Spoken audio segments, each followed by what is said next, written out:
Chị ơi cho em một vé với chị ơi. Trẻ em có phải mua vé không chị? Không.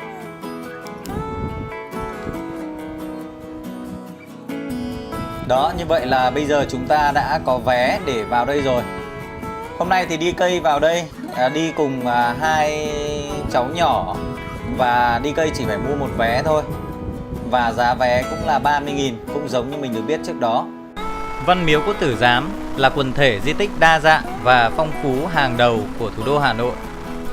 Đã được Thủ tướng Chính phủ quyết định công nhận là di tích quốc gia đặc biệt.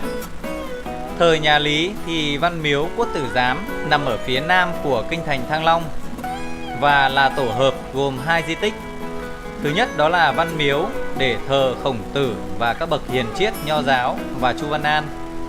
Chu Văn An là người thầy tiêu biểu đạo cao đức trọng của nền văn hóa Việt Nam. Và thứ hai là Quốc Tử Giám. Đây là trường đại học đầu tiên của Việt Nam. Trước mặt Văn Miếu có một hồ lớn gọi là Hồ Văn. Tên cũ gọi là Thái Hồ. Ở giữa hồ có gò Kim Châu. Đây là nơi diễn ra các buổi bình văn thơ của nho sĩ kinh thành xưa. Wow, rất là mát và rộng nhá. Ở trong này cảm quan đầu tiên mà mình thấy đấy là rất nhiều cây xanh cho bóng mát. Và cũng rất là thoáng, có thêm một chút gió nữa. Và con đường mà chúng ta đang đi đây chính là trục đường thần đạo ngày xưa mà vua chúa vẫn thường đi. Ở phía bên phải chúng ta có một cái hồ nước nhỏ. Và hồ nước này đối xứng sang phía bên tay trái cũng có một cái hồ tương tự như vậy, là cái hồ nước bên này. Và với cái vị trí như là hai cái ao mắt rồng ở trong những đình chùa ở vùng nông thôn Bắc Bộ.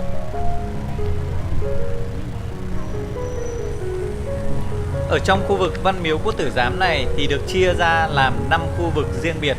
Và mỗi một khu thì được ngăn cách nhau bởi một bức tường và có cửa qua lại lẫn nhau. 5 khu thì tương ứng với ngũ hành kim mộc thủy hỏa thổ. Đây là quan niệm về sự phối tác cơ bản của 5 yếu tố hình thành nên vũ trụ của triết học phương Đông cổ truyền. Và lúc này theo như mình nhận thấy là trong này có rất nhiều khách du lịch vào đây và hầu hết là những người nước ngoài. Như trước mặt là đang đi trước mặt đi cây là hai khách du lịch người châu Âu.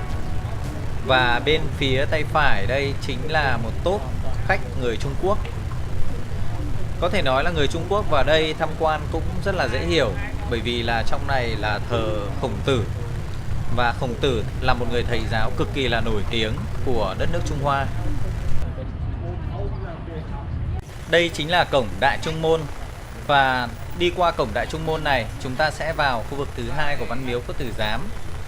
Ở trên nóc của cổng Đại Trung Môn, chúng ta có thể thấy rằng là có hai con cá chép đang trầu một cái bình móc. Và móc là một loại xương rất tinh khiết. Và theo quan niệm của dân gian, năm nào mà có móc thì năm đó sẽ hứa hẹn có nhiều điều tốt lành. Bởi vậy, chiếc bình móc đắp nổi trên nóc cổng Đại Trung Môn thể hiện tâm nguyện của người xưa muốn hứng những tinh túy nhất của trời đất hay những tinh hoa của đạo học hội tụ trên mảnh đất này. Bây giờ chúng ta sẽ sang bên này để chúng ta ngắm sen, bởi vì hôm nay sen sẽ nở rất nhiều.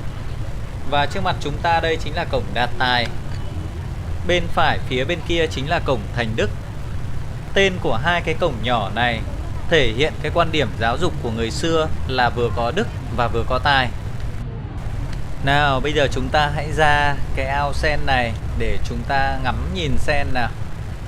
Thời xưa thì các nho sĩ thì cũng thường ra đây để vịnh cảnh ngâm thơ.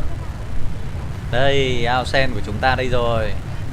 Ở đây hôm nay sen, những cái lá sen mở ra rất là đẹp. Và ở đây cũng có nhiều bông sen nữa. Wow, đầu này hoa sen đẹp không này? Đấy, bông hoa sen đang nở này.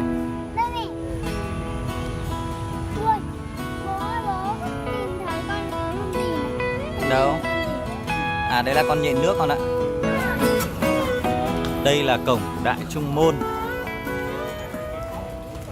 Đi qua cánh cổng này là chúng ta sẽ đến cái khuôn viên thứ hai. Và trước mặt chúng ta chính là Khuê Văn Các, chính là cái cổng đầu kia.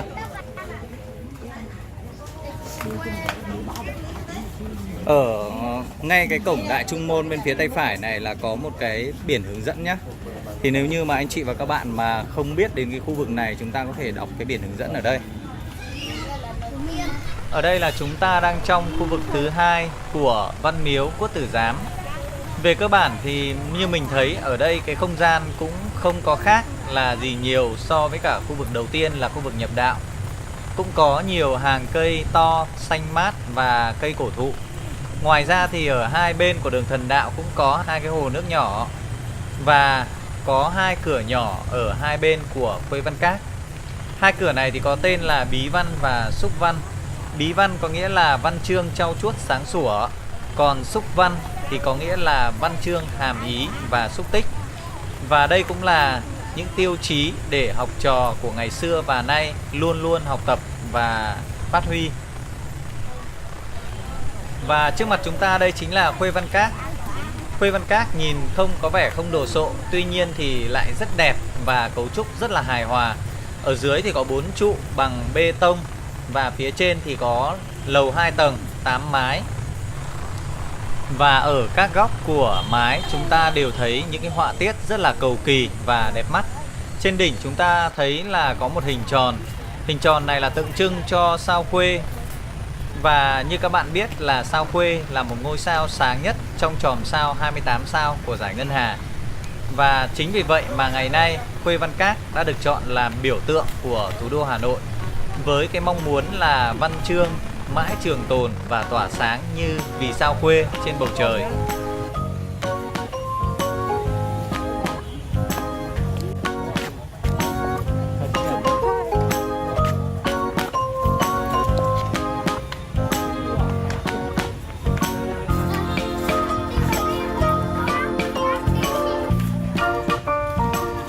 Ở đây là hồ nước Thiên Quang. Ôi, ở đầu kia nhiều cá không kìa con kìa. Đấy. Người ta đang cho ăn đấy. Đấy. Đấy, ở đây nhiều cá không? Đây, cá của hồ Thiên Quang đây. Đi qua cổng Khuê Văn Các là chúng ta sẽ vào khu vực thứ 3 là ở đây. Ở đây thì gồm hồ nước Thiên Quang Tỉnh và vườn bia Tiến Sĩ. Hồ Thiên Quang hay có nghĩa là giếng của ánh sáng mặt trời. Khi xưa thì các sĩ tử hay quan khách mà muốn đi vào khu vực bên trong thì đều phải qua khu vực này. Và họ phải soi bóng mình xuống cái hồ nước này hay tấm gương này để lấy ánh sáng của mặt trời từ giếng Thiên Quang, sửa sang lại y quan áo mũ, chỉnh đốn lại tư tưởng và thanh lọc những cái điều không tốt trước khi mà vào khu vực linh thiêng. Theo cái quan niệm của người xưa ấy thì giếng này hình vuông tượng trưng cho mặt đất và cửa sổ gác khuê hình tròn tượng trưng cho bầu trời. Ý nói là nơi đây tập trung mọi tinh hoa của trời đất và đề cao trung tâm giáo dục nho học của Việt Nam. Ở trước mặt chúng ta ngay đây chính là vườn bia. Vườn bia này thì nó có hai khu lớn. Đấy là trước mặt chúng ta là bên tay phải nếu mà chúng ta đi từ ngoài vào. Và ở bên tay trái này cũng có một vườn bia tương tự. Và với một vườn bia này nó sẽ chia ra làm hai khu nhỏ bên trái và bên phải. Ở giữa này thì chính là một cái bia lớn. Bia lớn này thì nó sẽ có cái tuổi đời lâu hơn các cái bia ở hai bên này. Vườn bia này thì bao gồm 82 bia. Và ở đây thì là bia lưu danh, họ tên, quê quán của hơn 1.300 vị tiến sĩ của 82 khoa thi. Trong đó có 81 khoa là triều Lê và một khoa là triều Mạc. Ở đây chính là những tấm bia và được các cụ rùa cõng ở trên lưng. Năm 1484, vua Lê Thánh Tông đã cho dựng những bia tiến sĩ này của những người đỗ tiến sĩ từ khóa thi năm 1442 trở đi. Người Việt Nam mình thì có một cái thói quen là mỗi khi mà đi miếu hoặc là đi chùa gì thì hay sờ vào các cái linh vật để lấy may. Như trước đây thì các sĩ tử thường vào đây và hay sờ lên những đầu rùa như thế này. Chính vì trước đây các sĩ tử hay sờ vào đầu rùa, một thời gian người ta không có ngăn cản. Tuy nhiên đến cái thời điểm gần đây thì người ta cũng làm những cái hàng rào như thế này để người ta ngăn không cho cái dòng người với cả khách tham quan vào đây để sờ lên những cái đầu rùa như vậy nữa. Bởi vì người ta nhận ra rằng nếu như mà để như vậy thì nó sẽ ảnh hưởng đến di tích ở đây. Hai cái dãy nhà bia này thì mới được dựng lại vào năm 1994. Ở đây thì gồm 8 nhà tre bia và mỗi nhà thì đặt 10 bia. Mỗi tấm bia thì lại được làm bằng đá và khắc tên vị, đỗ, trạng nguyên, bảng nhãn, thám hoa và hoàng giác, tiến sĩ. Hai tấm bia nằm ở vị trí trung tâm ở hai bên của hồ, ghi nội dung hai khoa thi đầu tiên vào năm 1442 và năm 1448. Toàn bộ các tấm bia ở đây đều được đặt trên lưng rùa với 3 lý do. Thứ nhất là về mặt tâm linh, rùa là một trong những linh vật long ly quy phượng. Thứ hai là về lịch sử thì rùa là một vị thần của dân tộc, là thần Kim Quy. Và thứ ba là về mặt sinh học, rùa là một con vật khỏe mạnh và sống rất lâu. Khi đặt tấm bia trên lưng rùa với mong muốn là tên tuổi của các vị tiến sĩ sẽ trường tồn mãi với thời gian, để các hậu thế noi theo và có ngày được ghi tên trên bảng vàng.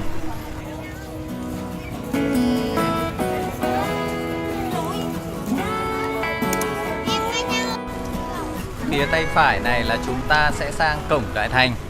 Cái từ Đại Thành là được lấy ra từ câu nói của Mạnh Tử khi đánh giá về Khổng Tử. Ông nói là Khổng Tử là người đại thành đạt. Khổng Tử là người được tập hợp tất cả mọi học vấn, đức tốt của các bậc tiên thánh và tiên hiền. Nào bây giờ chúng ta sẽ cùng nhau bước qua cổng Đại Thành. Wow, ở đây chúng ta đã vào được trong khu vực chính của Quốc Tử Giám rồi. Trước mặt chúng ta kia chính là tòa nhà Đại Bái và ở hai bên chính là Tả Vu và Hữu Vu.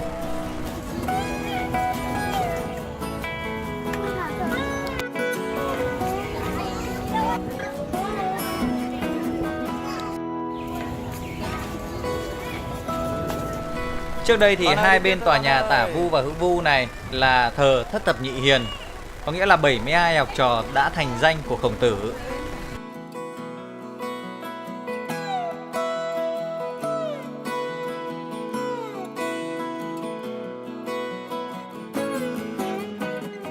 Và chúng ta đang đứng ở đây chính là khu vực trung tâm của Văn Miếu. Xưa kia vào trước mỗi kỳ thi thì các học trò và giám sinh cũng thường tề tựu về đây để thắp hương lên các bậc tiên thánh và tiên hiền, cầu nguyện cho một mùa thi may mắn. Tiếp nối cái truyền thống đó, ngày nay thì cũng có rất nhiều trường của thủ đô Hà Nội trong cả nước thì cũng về đây để dâng hương và khuyến học trước mỗi một mùa thi.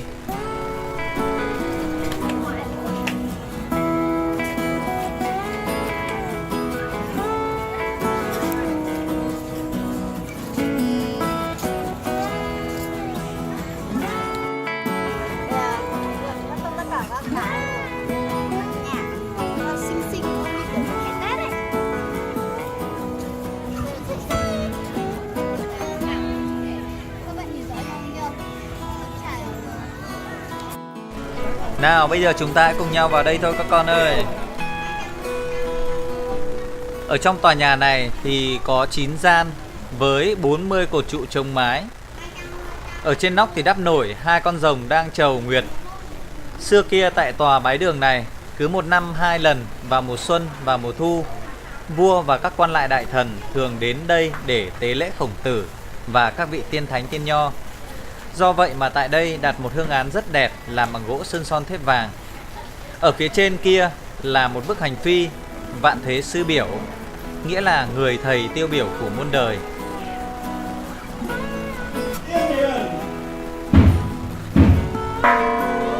Học sinh lớp 12D9 trường Trung học phổ thông Đoàn Kết Hai Bà Trưng do bà Nguyễn Thị Loan, trưởng ban phụ huynh dẫn đoàn tổ chức lễ dâng hương tại di tích quốc gia đặc biệt Văn Miếu Quốc Tử Giám. Ở đây chúng ta có thể thấy là có một đôi hạc đồng rất đẹp. Đôi hạc này vốn được thờ ở đình làng Quỳnh Lôi, quận Hai Bà Trưng, Hà Nội. Trong cái tuần lễ vàng năm 1946 thì làng Quỳnh Lôi đã quyên góp cái đôi hạc này cho chính phủ. Bác Hồ thì cũng đã nói là đây là cái đôi hạc đồng đẹp nhất nước Nam. Hãy đưa vào Văn Miếu cho du khách thập phương cùng chiêm ngưỡng. Hình tượng hạc đứng trên lưng rùa biểu trưng cho sự hài hòa âm dương giữa trời và đất. Con ơi vào đây con.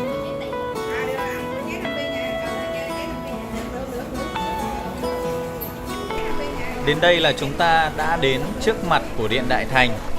Và điện này nằm song song và nối với Đại Bái bằng một phương đình. Ở trong điện này cũng bao gồm là 9 gian và mang kiến trúc thời hậu Lê. Và đây cũng chính là nơi thờ Khổng Tử, Tứ Phối và Thập Chiết. Tượng Khổng Tử được tạo tác từ thời Lê năm 1729, hướng mặt về phía nam. Theo quan niệm cổ truyền, thánh nhân nam diện nhi thính thiên hạ, tức là bậc thánh nhân ngoảnh mặt về hướng nam, lắng nghe thiên hạ. Ở phía bên này thì có một bức tượng của một cụ rùa. Có vẻ như là cụ rùa này được mạ vàng. Và theo như thông tin ghi ở đây thì cụ rùa này do hai nghệ nhân, một người là làng gốm Bát Tràng và một người là làng Kiêu Kỵ, cùng nhau làm cụ rùa này và dâng tặng ngày 10 tháng 10 năm 2010.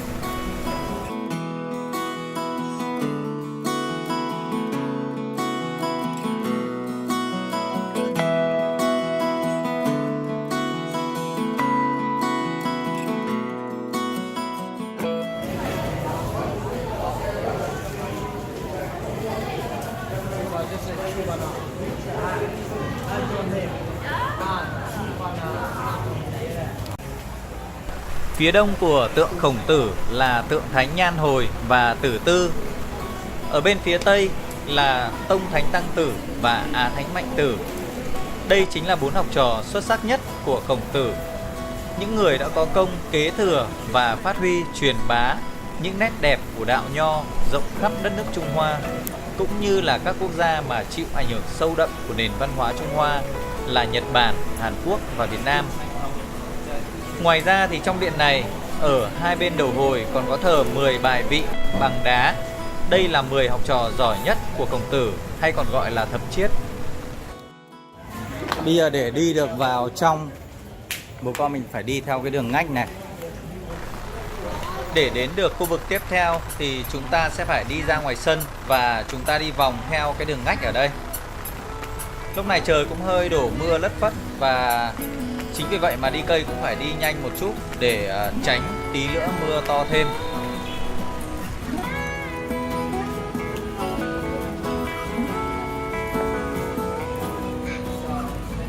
Đây là cổng Thái học này. Và đây cũng sẽ là cái cổng cuối cùng mà chúng ta đi. Đây là bức tượng này là bức tượng của người Việt cổ ngày xưa. Rất là thấp, chỉ cao khoảng tầm hơn 1 mét thôi, 1,2 m thôi. Đấy, cao chỉ bằng Quỳnh Anh này. Đấy, Quỳnh Anh đứng vào xem ai cao hơn. Con cao bằng rồi đấy, ông ấy cao hơn là ông chỉ đội mũ thôi. Đã đi. Đây, bây giờ chúng ta sẽ đi qua cổng Thái học. Cổng cuối cùng để chúng ta sẽ vào khu thứ 5. Đây. Lúc này thì trời cũng hơi lất phất mưa. Rộng không? Ơi. Không, nó chỉ hơi một tí thôi, không sao đâu. Đây, con đi thẳng vào kia cho bố đi. Đây, bố con mình vào đây thôi. Ở bên này có một cái gác trống và bên trái của chúng ta thì cũng có một cái gác chuông. Tí nữa chúng ta cũng sẽ ra đấy để chúng ta xem hai cái gác trống và gác chuông đấy như thế nào. Chúng ta đang ở khu vực thứ 5 và kiến trúc chính của khu vực này là nhà Thái học. Trước đây thì đây chính là trường Quốc Tử Giám. Về mặt lịch sử thì vào năm 1076, vua Lý Nhân Tông đã cho xây dựng nhà Quốc Tử Giám này kề sau ngay Văn Miếu. Khi mới xây dựng thì trường này chỉ dành riêng cho con vua và các bậc đại quyền quý. Chính vì vậy gọi là quốc tử. Đến năm 1253 thì vua Trần Thái Tông đã cho mở rộng Quốc Tử Giám và thu nhận cả con cái của thường dân có học lực xuất sắc. Và chúng ta đang đứng ở chỗ này là khu vực của nhà tiền đường và còn có hậu đường ở phía bên trong kia. Ở đây thì người ta bày bán rất nhiều đồ lưu niệm để cho khách tham quan du lịch có thể mua về. Rất nhiều đồ đẹp. Và trong kia chúng ta có thể thấy có một cái sân khấu nhỏ là nơi mà biểu diễn nghệ thuật ca múa nhạc dân gian cho khách du lịch nghe. Cho tới năm 1785 thì Quốc Tử Giám đã được đổi thành nhà Thái học như ngày nay. Và đến đầu thời Nguyễn năm 1802, vua Gia Long đã bãi bỏ trường Quốc Tử Giám ở Hà Nội và đổi nhà Thái học làm nhà Khải Khánh để thờ cha mẹ của Khổng Tử. Đầu năm 1947 thì giặc Pháp đã nã đạn Đại Bác làm đổ sập cả căn nhà này. Khu nhà này mới được thành phố Hà Nội cho xây dựng lại vào năm 1999. Ở trong này chính là hậu đường và bây giờ chúng ta sẽ vào phía trong này. Ở đây là nơi linh thiêng bao gồm 2 tầng. Tầng 1 ở phía trong kia thì thờ thầy Chu Văn An và tầng 2 là nơi thờ các vị vua mà có công xây dựng văn miếu Quốc Tử Giám như là Lý Thánh Tông, Lý Nhân Tông và Lê Thánh Tông. Ở phía bên phải của chúng ta có một cái gác trống rất là to.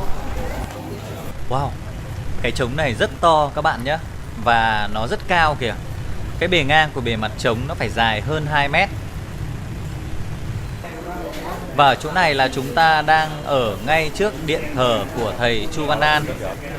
Và ở thẳng phía bên kia đối diện với gác trống, chúng ta vừa xem chính là một cái gác chuông. Và cái gác chuông này cũng có cái kích cỡ to tương đương với cái gác trống mà chúng ta vừa mới xem. Nói về thầy Chu Văn An thì ông sinh năm 1292 và mất năm 1370, quê ở Thanh Trì, ngoại thành Hà Nội. Ông thi đỗ Thái học sinh dưới thời triều Trần, tương đương với tiến sĩ dưới triều Lê. Tuy nhiên thì ông lại không ra làm quan mà về quê để mở trường dạy học. Học trò theo học ông rất đông và ông đã đào tạo được rất nhiều nhân tài cho đất nước. Trong đó phải kể đến là những học trò mà có chức vụ rất cao, tương đương với tể tướng như là Phạm Sư Mạnh, Lê Quát. Nổi tiếng với học vấn uyên thâm và đạo cao đức trọng, ông được vua Trần Minh Tông mời về Thăng Long để giữ chức tư nghiệp Quốc Tử Giám, tức là hiệu trưởng, và trực tiếp dạy cho Thái tử Trần Vượng. Sau này thì là vua Trần Hiển Tông. Sau khi mà ông mất thì vua Trần Nghệ Tông đã ban tên Thụy là Khang Tiết và cho phối thờ tại Văn Miếu. Về mặt lịch sử, năm 1076, vua Lý Nhân Tông cho xây nhà Quốc Tử Giám kề sau Văn Miếu. Khi mới xây, trường chỉ dành riêng cho con vua và các con của bậc đại quyền quý. Chính vì vậy gọi là quốc tử.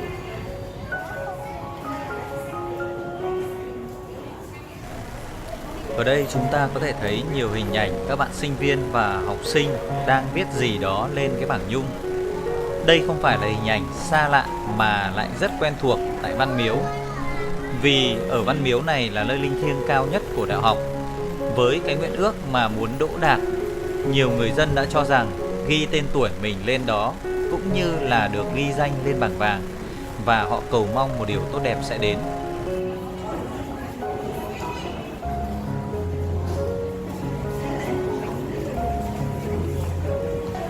Ở bên này là một số hình ảnh về Văn Miếu ở Huế. Còn đây là Sa Bàn Mới. Và hiện tại chúng ta đang đứng ở trong cái khu vực này. Ở chỗ này chính là Hồ Thiên Quang này. Và đây chính là Khuê Văn Các này.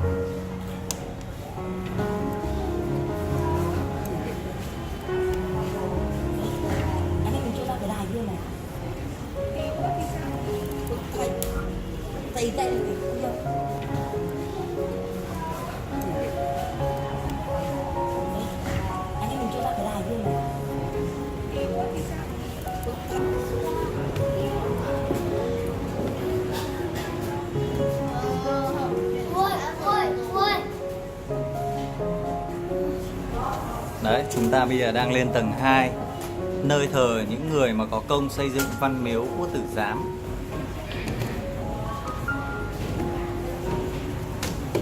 Ngay trên cùng ở phía bên trái kia chính là một vài cái thông tin mà ghi về 3 cái vị vua đã xây dựng, có công xây dựng lên Văn Miếu Quốc Tử Giám này. Và trên này bây giờ mọi người lên đây cũng đang rất là đông. Và đây là cái khu vực cuối cùng rồi của Văn Miếu Quốc Tử Giám. Ở phía bên này thì là điện thờ của 3 vị vua mà chúng ta vừa nhắc đến. Tính từ trái sang phải đó là 3 vị vua: Lê Thánh Tông, Lý Thánh Tông và Lý Nhân Tông.